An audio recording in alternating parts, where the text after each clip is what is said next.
नमस्ते दोस्तों, हमारी पिछले वीडियो कवच कुंडल का रहस्य और महाभारत के सबसे रहस्यमयी योद्धा भीष्म पितामह को आप लोगों ने खूब सराहा। हमारी इस कहानी में पौराणिक और वैज्ञानिक तरीके से जानेंगे भीष्म पितामह की आजन्म ब्रह्मचर्य की प्रतिज्ञा के बारे में। तो चलिए चलते हैं कहानी की ओर। आजन्म ब्रह्मचर्य की प्रतिज्ञा एक ऐसा वाक्यांश है जिसमें 3 मुख्य घटक हैं।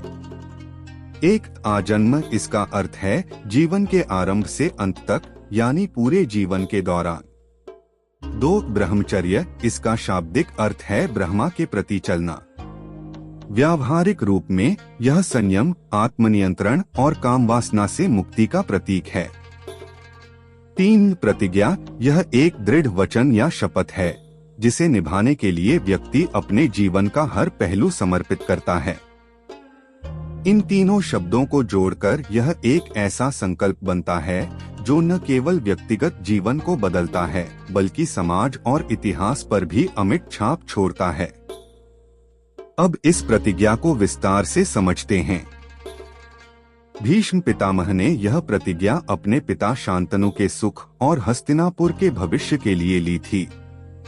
आजन्म का अर्थ है जब तक जीवन है तब तक यह प्रतिज्ञा बनी रहेगी। भीष्म के पिता राजा शांतनु सत्यवती से विवाह करना चाहते थे। सत्यवती के पिता दशराज को यह चिंता थी कि यदि शांतनु के पहले पुत्र देवव्रत सिंहासन पर बैठेंगे तो सत्यवती के पुत्रों का अधिकार समाप्त हो जाएगा। इस दुविधा को हल करने के लिए भीष्म ने स्वयं आजन्म ब्रह्मचर्य का व्रत लिया। आजन्म का यह संकल्प न केवल उनके व्यक्तिगत जीवन को बदलता है बल्कि यह हस्तिनापुर के इतिहास का सबसे महत्वपूर्ण मोड़ भी बनता है। यह दिखाता है कि एक व्यक्ति का त्याग कितनी दूरगामी परिस्थितियों को प्रभावित कर सकता है। ब्रह्मचर्य का अर्थ है कामवासना और सांसारिक मोह से दूर रहकर अपने मन और आत्मा को ब्रह्म, परम सत्य की ओर केंद्रित करना। यह केवल एक जीवन शैली नहीं बल्कि मानसिक और शारीरिक आत्मनियंत्रण का प्रतीक है। भीष्म ने अपनी प्रतिज्ञा में न केवल आजन्म ब्रह्मचर्य अपनाने का निर्णय लिया बल्कि यह भी सुनिश्चित किया कि उनका यह संकल्प हस्तिनापुर के वंशजों को सुरक्षित करेगा। उनकी यह प्रतिज्ञा उन्हें असाधारण योद्धा और अनुकरणीय आदर्श बनाती है। महाभारत में ब्रह्मचर्य को सर्वोच्च तपस्या और धर्म का आधार माना गया है। भीष्म का यह संकल्प केवल व्यक्तिगत तपस्या नहीं बल्कि राज्य और समाज के लिए किया गया त्याग था। आधुनिक विज्ञान के अनुसार ब्रह्मचर्य शारीरिक और मानसिक ऊर्जा को संचय करने का एक माध्यम है। यह संयम मानसिक स्थिरता और शारीरिक स्वास्थ्य को बनाए रखने में सहायक होता है। भीष्म की प्रतिज्ञा मानसिक शक्ति और आत्मनियंत्रण का अद्वितीय उदाहरण है। प्रतिज्ञा का अर्थ है दृढ़ संकल्प जिसे किसी भी परिस्थिति में तोड़ा नहीं जा सकता। भीष्म की प्रतिज्ञा उनके जीवन का सबसे बड़ा बलिदान थी। कथा के अनुसार भीष्म ने यह प्रतिज्ञा गंगा नदी के किनारे देवताओं और ऋषियों के समक्ष ली थी। उन्होंने अपने पिता के सुख और सत्यवती के विवाह के लिए यह वचन दिया। जैसे ही उन्होंने अपनी प्रतिज्ञा ली, देवताओं ने प्रसन्न होकर उन्हें इच्छामृत्यु का वरदान दिया।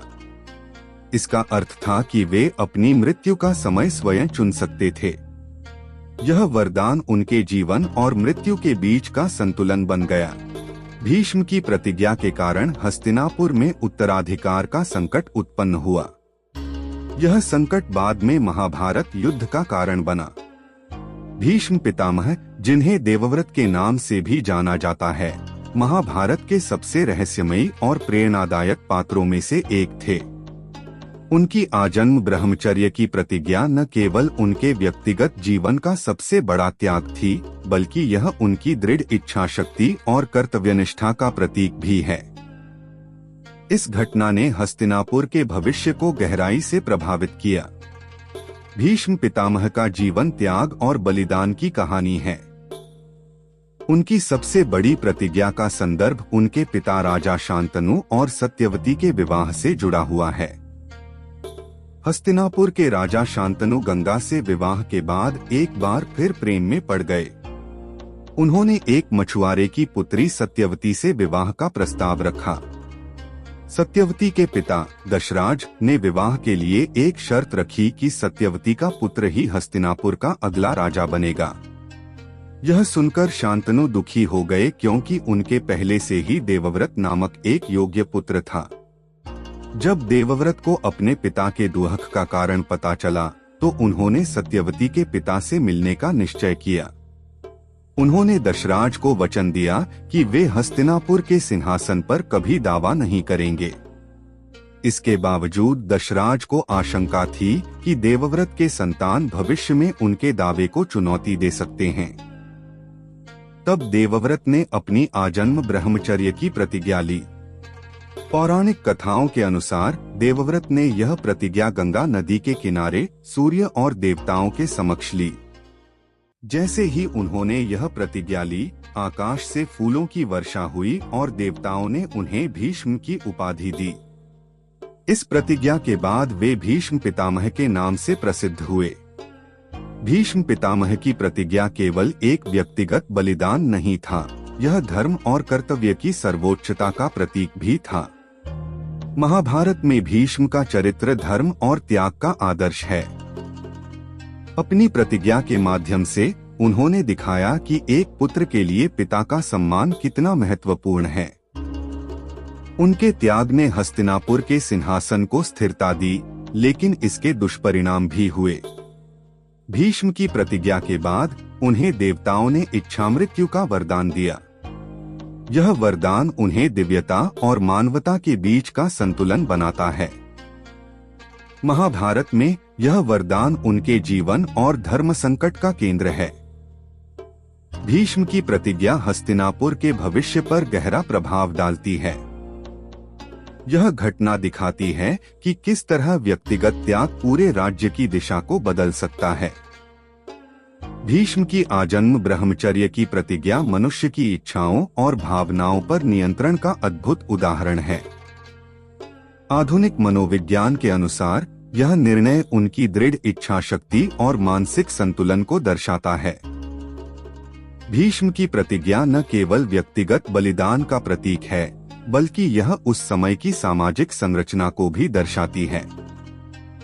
राजा और प्रजा के बीच संबंध को मजबूत बनाने के लिए त्याग और कर्तव्य पर जोर दिया गया। आधुनिक वैज्ञानिक दृष्टिकोण से ब्रह्मचर्य के पालन से मनुष्य के शारीरिक और मानसिक स्वास्थ्य पर सकारात्मक प्रभाव पड़ सकता है। यह आत्मनियंत्रण का अभ्यास सिखाता है, जो तनाव और मानसिक संघर्ष को कम कर सकता है। भीष्म की प्रतिज्ञा का उनके व्यक्तिगत जीवन और हस्तिनापुर की राजनीति पर गहरा प्रभाव पड़ा। भीष्म का जीवन त्याग और बलिदान से भरा हुआ था। उनकी प्रतिज्ञा ने उन्हें अकेला बना दिया, लेकिन उन्होंने इसे अपने कर्तव्य के रूप में स्वीकार किया। भीष्म पितामह, जिन्हें देवव्रत के नाम से भी जाना जाता है, महाभारत के सबसे रहस्यमयी और प्रेरणादायक पात्रों में से एक थे।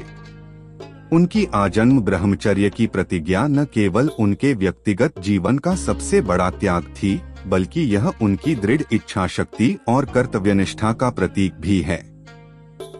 इस घटना ने हस्तिनापुर के भविष्य को गहराई से प्रभावित किया। भीष्म पितामह का जीवन त्याग और बलिदान की कहानी है। उनकी सबसे बड़ी प्रतिज्ञा का संदर्भ उनके पिता राजा शांतनु और सत्यवती के विवाह से जुड़ा हुआ है। हस्तिनापुर के राजा शांतनु गंगा से विवाह के बाद एक बार फिर प्रेम में पड़ गए। उन्होंने एक मछुआरे की पुत्री सत्यवती से विवाह का प्रस्ताव रखा। सत्यवती के पिता दशराज ने विवाह के लिए एक शर्त रखी कि सत्यवती का पुत्र ही हस्तिनापुर का अगला राजा बनेगा। यह सुनकर शांतनु दुखी हो गए, क्योंकि उनके पहले से ही देवव्रत नामक एक योग्य पुत्र था। जब देवव्रत को अपने पिता के दुख का कारण पता चला तो उन्होंने सत्यवती के पिता से मिलने का निश्चय किया। उन्होंने दशराज को वचन दिया कि वे हस्तिनापुर के सिंहासन पर कभी दावा नहीं करेंगे। इसके बावजूद दशराज को आशंका थी कि देवव्रत के संतान भविष्य में उनके दावे को चुनौती दे सकते हैं। तब देवव्रत ने अपनी आजन्म ब्रह्मचर्य की प्रतिज्ञा ली। पौराणिक कथाओं के अनुसार देवव्रत ने यह प्रतिज्ञा गंगा नदी के किनारे सूर्य और देवताओं के समक्ष ली। जैसे ही उन्होंने यह प्रतिज्ञा ली, आकाश से फूलों की वर्षा हुई और देवताओं ने उन्हें भीष्म की उपाधि दी। इस प्रतिज्ञा के बाद वे भीष्म पितामह के नाम से प्रसिद्ध हुए। भीष्म पितामह की प्रतिज्ञा केवल एक व्यक्तिगत बलिदान नहीं था, यह धर्म और कर्तव्य की सर्वोच्चता का प्रतीक भी था। महाभारत में भीष्म का चरित्र धर्म और त्याग का आदर्श है। अपनी प्रतिज्ञा के माध्यम से उन्होंने दिखाया कि एक पुत्र के लिए पिता का सम्मान कितना महत्वपूर्ण है। उनके त्याग ने हस्तिनापुर के सिंहासन को स्थिरता दी, लेकिन इसके दुष्परिणाम भी हुए। भीष्म की प्रतिज्ञा के बाद उन्हें देवताओं ने इच्छामृत्यु का वरदान दिया। यह वरदान उन्हें दिव्यता और मानवता के बीच का संतुलन बनाता है। महाभारत में यह वरदान उनके जीवन और धर्म संकट का केंद्र है। भीष्म की प्रतिज्ञा हस्तिनापुर के भविष्य पर गहरा प्रभाव डालती है। यह घटना दिखाती है कि किस तरह व्यक्तिगत त्याग पूरे राज्य की दिशा को बदल सकता है। भीष्म की प्रतिज्ञा ने हस्तिनापुर की राजनीति को स्थिर किया, लेकिन इसके नकारात्मक परिणाम भी थे। उनकी प्रतिज्ञा के कारण सिंहासन के लिए कुरु वंश में संघर्ष शुरू हुआ। भीष्म का जीवन यह सिखाता है कि धर्म और कर्तव्य के बीच संतुलन बनाना कितना कठिन हो सकता है। उनकी प्रतिज्ञा एक आदर्श उदाहरण है कि कैसे एक व्यक्ति का निर्णय पूरे समाज को प्रभावित कर सकता है।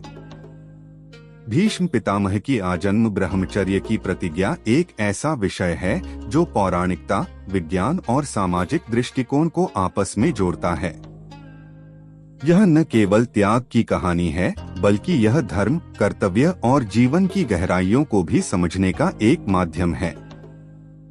तो दोस्तों, कहानी आपको कैसा लगा हमें जरूर बताएं और इसी तरह के वीडियो के लिए हमारे चैनल को लाइक और सब्सक्राइब जरूर करें ताकि हमारी वीडियो आप तक सबसे पहले पहुंचे। जय गंगा पुत्र भीष्म।